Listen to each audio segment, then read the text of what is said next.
Hey everyone, it's Matt at Rapid Creek Cidery out at Wilson's Orchard. We're talking about gumbo today.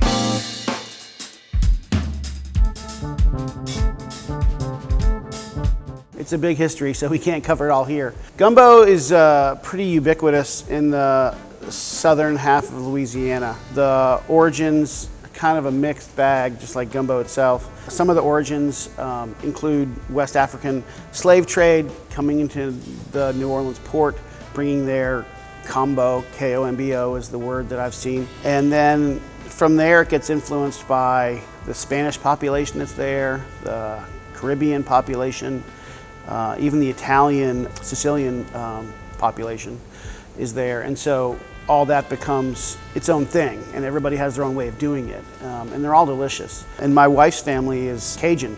They came to southern Louisiana around the time of the Revolutionary War, the late 1700s. They moved down with the Acadians from southern Canada, and then they picked it up and they do their own style.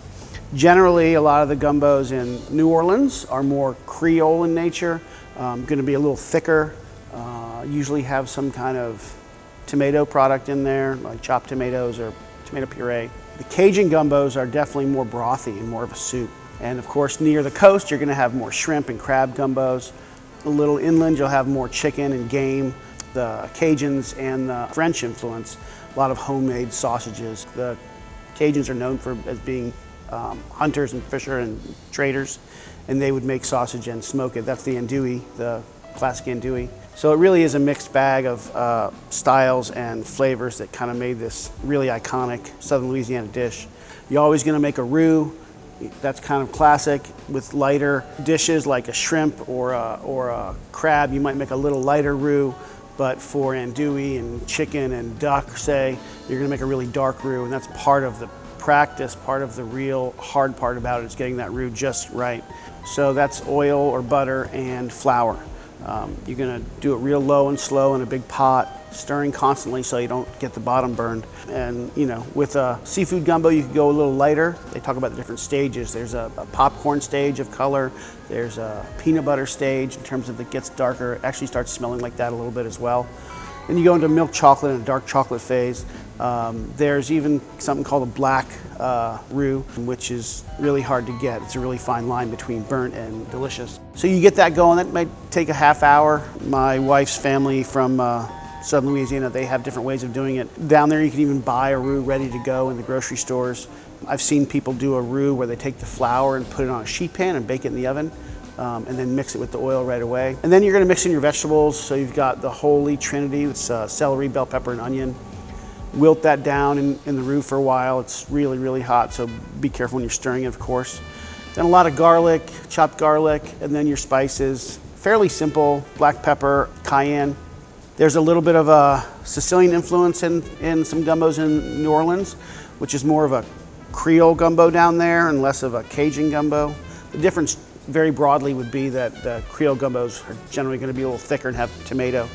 But you get oregano in some of those gumbos down there, and that's part of the Sicilian influence on that area of the country. And then you put your water in there. I've seen people do a beer in there. I think one of the very first gumbos that I ever made in a restaurant was from a cookbook by Emeril Lagasse, which I'm sure some people think that he invented gumbo.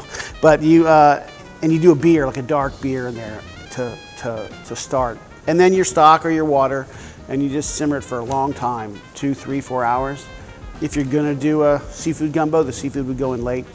If you're doing a sausage and chicken or a game of some kind, that goes in early and just goes for a real long time till it's almost falling off the bone. When I go to my wife's family's home, they always serve it with potato salad, which you kind of put in the bowl with the rice, which is kind of delicious. And there's always hard-boiled eggs in there. But it would be normal just to do it over some really good rice. Maybe a little bit of like French bread on the side, finished with a little parsley and scallion. I think that's the way to go, and it's a really great dish. The way to find out about good gumbos is sometimes not always in cookbooks. We have some here, but if you have any connection to anybody down in that part of the country, word of mouth and grandma's recipes are probably the best way to go. And that kind of shows itself even in some of the cookbooks. We do have a couple of chef-driven cookbooks here, but a lot of it comes from these church cookbooks and Southern League local cookbooks, like self-published cookbooks. That's kind of where the best recipes are for a lot of these things. But Paul Prudhomme, who's also from Opelousas, which is the town that my wife's family is from, really did a great job in terms of making it a popular dish in the early 80s and late 70s. You know, it's not a hard thing to make. You can find recipes online, but I would suggest going to maybe one of the used bookstores in the area and looking for, like I said, one of these like church cookbooks or a self-published. You always know it by the great plastic binder, and really find something that looks interesting and looks like people have been making it for hundreds of years. I think that's the best way to go. And if you have any questions, you're welcome to write me an email or reach out to me, and I'm happy to help you out with any ideas. Give it a shot. It's a great one for home. It's a great one for a crowd, especially. So I hope you all enjoy it. Thanks.